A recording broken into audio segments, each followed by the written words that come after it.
Hallelujah, praise the lord. నా పేరు Timothy, bishop, reverend bishop గారిని. కాబట్టి నేను మీకు ఒక వాక్యాన్ని అందిస్తున్నాను.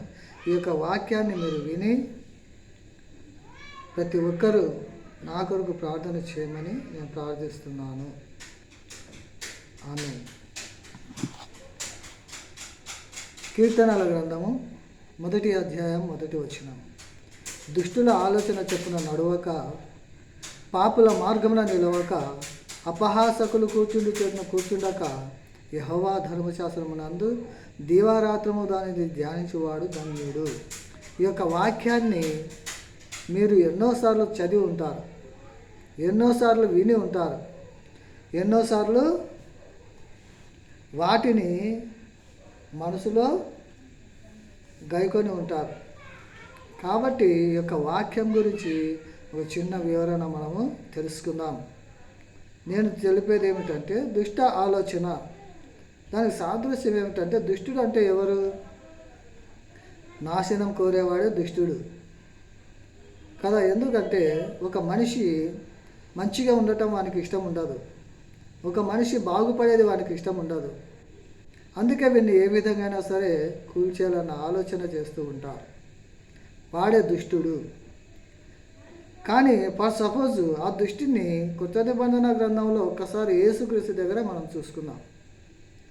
యేసుక్రీస్తు 3 రోజుల ఉపవాసం 40 రోజుల ఉపవాసం పోయినప్పుడు, అరణ్యమునకు కొనిపోబడినప్పుడు, బాగా ఆకలితో ఉన్నప్పుడు దుష్టుడు ఒకడు ఎంటర్ అయ్యి అక్కడ ఏమంటాడు? నువ్వు దేవుని కుమారుడవు కదా, నీకు బాగా ఆకలి అవుతుంది కదా, రాళ్ళను రొట్టెలు చేసుకుని తినొచ్చు కదా, నీ ఆకలి తీరిపోతుంది కదా అని చెప్పినప్పుడు వాడు ఎవడు? దుష్టుడు. ఆ దుష్టు ఆలోచన యేసుక్రీస్తు ప్రభువు అయిన దేవుడు, ఆయన అతని మాట వింటే మన విలువ దెబ్బతింటుంది. ఆయన వినలేదు ఆ మాట. ఎందుకంటే ఆయన వినింటే ఖచ్చితంగా ఆయనలో ఒక గర్వం అనేది ఉండింటే ఖచ్చితంగా రాళ్ళను రొట్టెలుగా చేసుకొని కూడా తినగలడు. కానీ దేవుని మాటను మాత్రము, గర్వాన్ని మాత్రము, ఎటువంటి వాటిని కూడా ఆయన లోపల నుంచి బయటకు రానియకుండా దుష్టుని ఏం చేశాడు? దుష్టుడా నా వెనుకకు పో అన్నాడు. అంటే దాని అర్థము, నీ యొక్క మాటలు నేను వినను, వాటిని పాటించను. చూడండి ప్రియురాల, చాలామంది ఏం చేస్తున్నారంటే ఈ కాలంలో ప్రతి ఒక్క దానికి బానిస అయిపోయి ఉన్నాడు.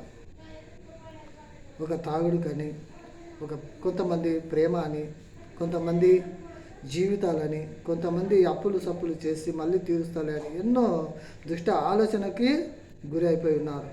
అటువంటి దుష్టుడు ఒక ఆలోచన చేశాడు. ఏమని చేశాడు?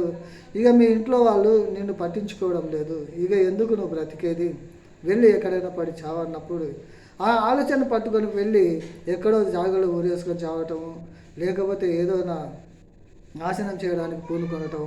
దుష్టుని యొక్క ఆలోచనలు ఎప్పుడు నువ్వు పసిగడతావంటే నిజమైన ప్రేమను, దేవుని యొక్క శక్తిని నువ్వు పొందుకోవాలి. అప్పుడు దుష్టుని యొక్క ఆలోచన మైండ్లో ఎప్పుడైతే ఎలుగుతుందో ఆ ఆలోచనను కట్ చేయాలి, కానీ వాటిని పాటించడానికి వీల్లేదు. యేసుక్రీస్తు పాటించి ఉండింటే దుష్టుని యొక్క మాట అతను విన్నట్టు అవుతుండేనేమో, మనకు తెలియదు. కానీ నా ప్రభువు, నా యేసు ఆ దుష్టుని మాట వినకుండా నాలో బలమైన విశ్వాసాన్ని తీసుకొని వచ్చాడు. హల్లెలూయా. దుష్టుల ఆలోచన చెప్పున నడవక, పాపుల మార్గంలో నిలవక. ఈ పాపులు ఎవరండి? మీకు తెలుసా?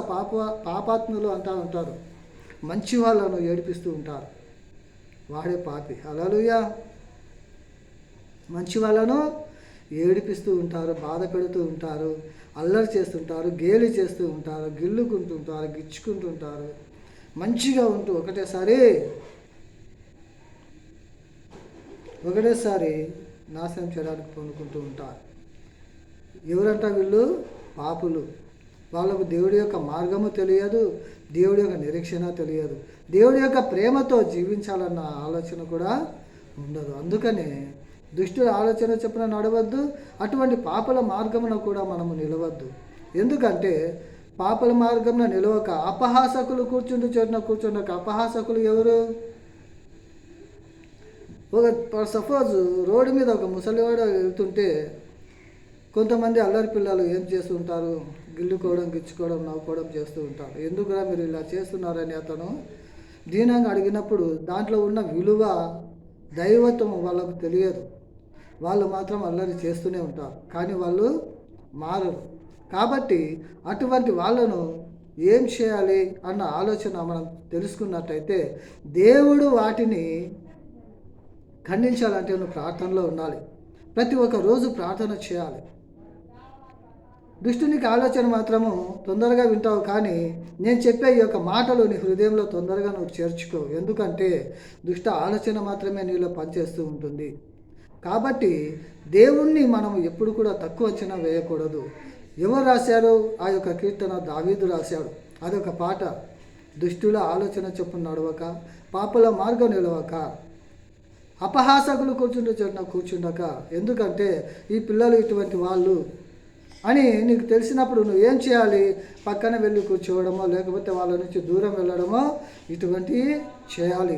కానీ వారికి అందుబాటులో మీరు ఉన్నామంటే సారికి బైకులో రావటం, ఏడిపేయటం, మాట్లాడటం, అవి ఇవి చేసుకుంటూ ఒక అందమైన మనసును బాధ పెట్టడమే వాళ్ళ ఆలోచన.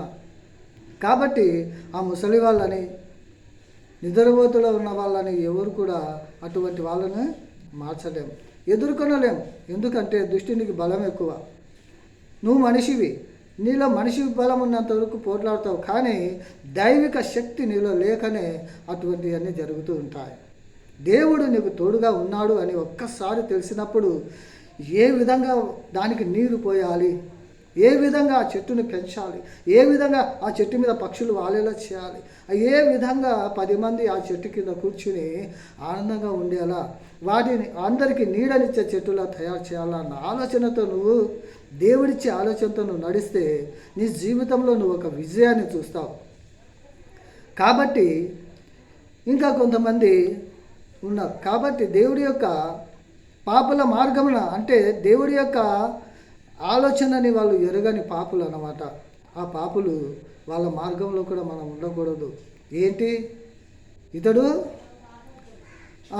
దైవత్వానికి సంబంధించిన మనుషులు ఏవయ్యా? యేసుక్రీస్తును కూడా ఎన్నోసార్లు అల్లరి చేశారు. ఏం చేశారు? రాళ్లతో కొట్టడానికి వెంబడించారు, కర్రలతో బాధడానికి వెంబడించారు. ఏం చేశాడు యేసుక్రీస్తు? అక్కడి నుంచి వెళ్ళిపోయి ప్రజలకి సువార్తను ప్రకటించడానికి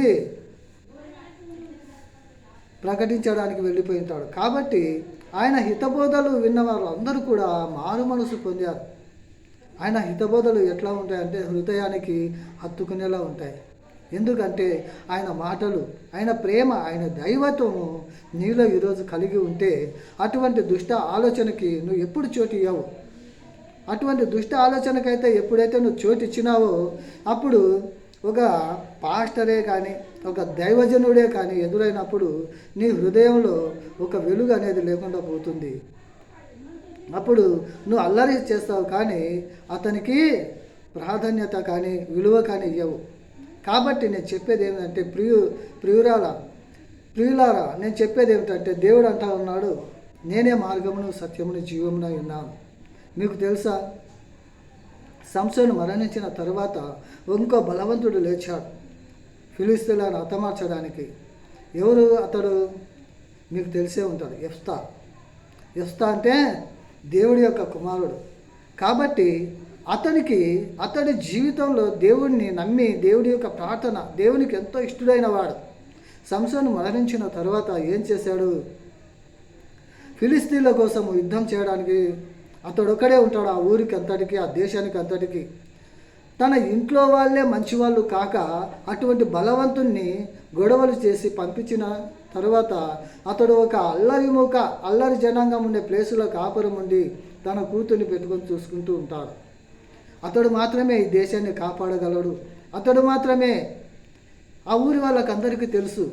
ఎందుకంటే యెఫ్తా చాలా బలవంతుడు.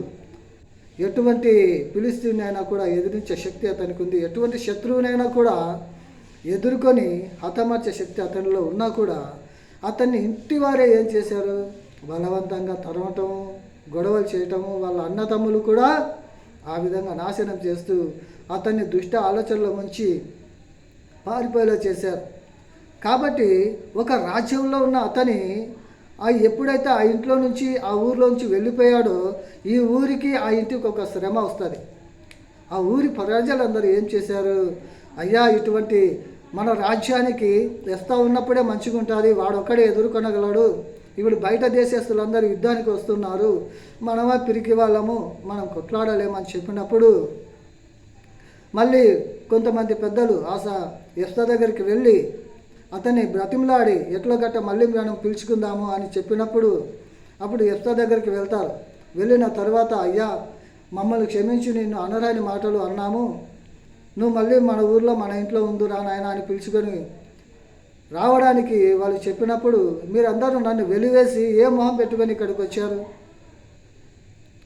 కదా. ఎందుకంటే ఒక దైవజనుని నువ్వు నిందించడానికి ఎవరు? ఒక దైవజనుని నువ్వు వద్దనడానికి నువ్వు ఎవరు? ఒక దైవజనునితో కొట్లాడటానికి నువ్వు ఎవరు? దేవుడు చూసుకుంటాడు అంతా. నాయన మా తప్పు అయిపోయింది, మా రాజ్యానికి అంతటికి నిన్ను అధిపత్యం చేసి పెడతాము, మా రాజ్యానికి అంతటికి నిన్ను పెద్దగా నియమించుకుంటాము, రానాయన వచ్చి ఆ ఫిలిష్తీయులతో మేము యుద్ధం చేయలేము, నువ్వు మాత్రమే చేయగలవని అతన్ని బతిమలాడి వేడుకున్నప్పుడు వస్తాడు. హల్లెలూయా. వచ్చి ఆ యెఫ్తా ఏం చేస్తాడంటే తన దేశానికి వచ్చి తన ఇంట్లో ఉండి ప్రార్థనలు చేయడం మొదలు పెడతాడు. దేవుడు అతీతమైన శక్తిని అతనికి ఇస్తాడు. కానీ ఈ ఫిలిష్తీయులతో యుద్ధం చేయడానికి పోయినప్పుడు ఒక ప్రార్థన చేస్తాడు. ఏమిటి ఆ ప్రార్థన అంటే, అయ్యా నేను యుద్ధంలో గెలిస్తే, నేను యుద్ధానికి పోతున్నాను, యుద్ధంలో గెలిస్తే ఆ యుద్ధంలో దేశాల మీద ఆ యుద్ధంలో నాకు ఎటువంటి హాని కలగకుండా శత్రువులందరూ అంతరించిపోయేలా నన్ను ఆశీర్వదించి రాజ్యాలన్నిటినీ కూడా విజయాన్ని ఇచ్చినావంటే, రాజ్యాలన్నిటి మీద విజయాన్ని ఇచ్చినావంటే నా ఇంట్లో నుంచి యుద్ధం చేసి నేను ఎప్పుడైతే ఇంటి ముందుకు పోతున్నానో నా ఇంట్లో నుంచి ఏదైతే బయటకు వస్తుందో దాన్ని నీకు బలిస్తా అంటాడు. విన్నారండి ఆ యొక్క ప్రార్థన, ఆయన యొక్క విశ్వాసము. దేవుడు అబ్రహామును పరీక్ష చేశాడు, కానీ ఇతడు మాత్రం దేవునికే పరీక్ష పెడతా ఉన్నాడు. ఇంట్లో నుంచి ఏది బయటకు వస్తుందో. అయితే తన కూతురి కోసము యెఫ్తా ఏం చేశాడు, ఒక వనంలాగా ఆ తోటలో కుందేళ్ళు, పావురాళ్ళు, నెమళ్ళు, రకరకాల పక్షులు వాళ్ళ ఇంట్లో ఉంటాయి కాబట్టి అవి బయటికి వస్తాయిలే అనుకున్నాడు. కానీ అతడు ప్రార్థన చేసినట్టుగానే దేవుడు 20 రాజ్యాలను గెలిపిస్తాడు. 20 రాజ్యాలకు అధికారి అవుతాడు. అందరినీ హతమార్చి రక్తంతో తడిసిన శరీరంతో రథంలో ఇంటికి వచ్చి ఇంటి దగ్గరికి వచ్చేవారికి ఇంట్లో నుంచి 10 మంది చెలికత్తెలను అంత దూరం నుంచి చూస్తాడు. ఏది బయటకు వస్తుంది, ఇంట్లో నుంచి ఏది బయటకు వస్తుంది చూశాడు. అప్పుడు ఒక 10 మంది చెలికత్తెలను వెనుక వేసుకుని తన అందాల కూతురు, ముద్దుల కూతురు ఇంట్లో నుంచి బయటకు ఈ పియానో ఊకుంటా బయటికి రావటం చూస్తాడు. అప్పుడు యెఫ్తా ఏం చేస్తాడు, అయ్యో నా కూతురా అని ఏడుస్తూ ఆ రథంలోంచి కింద పడి ఏడ్చి ప్రార్థన చేస్తాడు. అయ్యో ఎంత పని చేసావమ్మా నాన్న, ఏం జరిగింది నాన్న, చెప్పు నాన్న చెప్పినప్పుడు, ఇలా నేను దేవునికి ప్రార్థన చేశానమ్మా, ఈ యుద్ధంలో గెలిస్తే నా ఇంట్లో నుంచి ఏది బయటకు వస్తుందో అది బలిస్తానని నేను దేవునికి ప్రార్థన చేశానమ్మా. కానీ ఏ పక్షియో ఏ నెమలో ఏదో ఒకటి వస్తుందిలే నేను అనుకున్నాను, కానీ అందాల కూతురా నువ్వు బయటకు వచ్చినావా, దేవుడి చిత్తం నెరవేర్చక తప్పదు తల్లి, నేను ఏం చేయాలో తెలియక ఏడుస్తున్నాను అని చెప్పినప్పుడు తన కూతురు, తండ్రి నువ్వు చెప్పినట్టు నీ దేవునికి ఏ ప్రార్థన చేస్తావో అదే చేయి అని విశ్వాసంతో తన కూతురు బలికి ఒప్పుకుంటుంది. ఎందుకంటే సడన్గా నువ్వు మాట ఇవ్వకూడదు దేవుడికి. ఏదైనా కూడా కానుకల విషయంలోనే కానీ, దేవుడి విషయంలో కానీ, బంగారంలోనే కానీ, ధనధాన్యాలలోనే కానీ దేవుడికి ఏదైతే ఇస్తా అని నువ్వు మాట చెప్పుకోకూడదు. చెప్పకుండా దేవుడి యొక్క మాటను నువ్వు ఇయ్యలేని పరిస్థితి, నీది పేద పరిస్థితే నిజమే, కానీ ఆ యొక్క బాధ అనేది దుష్టుడు క్యాచ్ చేసుకుని ఇంకా ఇది దేవుని పిల్ల కాదులే అనుకొని వాడు రోగాలు పెట్టడం, జ్వరాలు పెట్టడం మొదలు పెట్టేస్తాడు. కాబట్టి నేను చెప్పేది ఏమిటంటే, నువ్వు ఏ ప్రార్థన చేసినా కూడా నీ మనసుకు ఏది ఇంపితంగా ఉంటుందో అది మాత్రమే ప్రార్థన చేయి. నేను అది ఇస్తా, నేను ఇది ఇస్తా అని అనుకోవద్దు. ఎందుకంటే దుష్ట ఆలోచన, మంచి ఆలోచనలు ఉన్నాయి.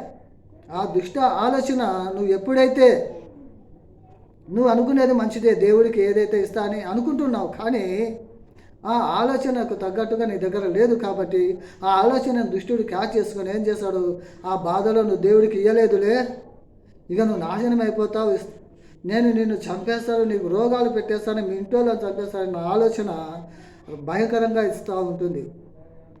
కాబట్టి దేవుడు క్షమించేవాడును, దీవించేవాడును, ఆశీర్వదించేవాడును కనుక అటువంటి ప్రార్థనని ఎంత బలంగా విశ్వాసంగా నువ్వు చేసినా కూడా దేవుడు క్షమిస్తాడు ఈరోజు.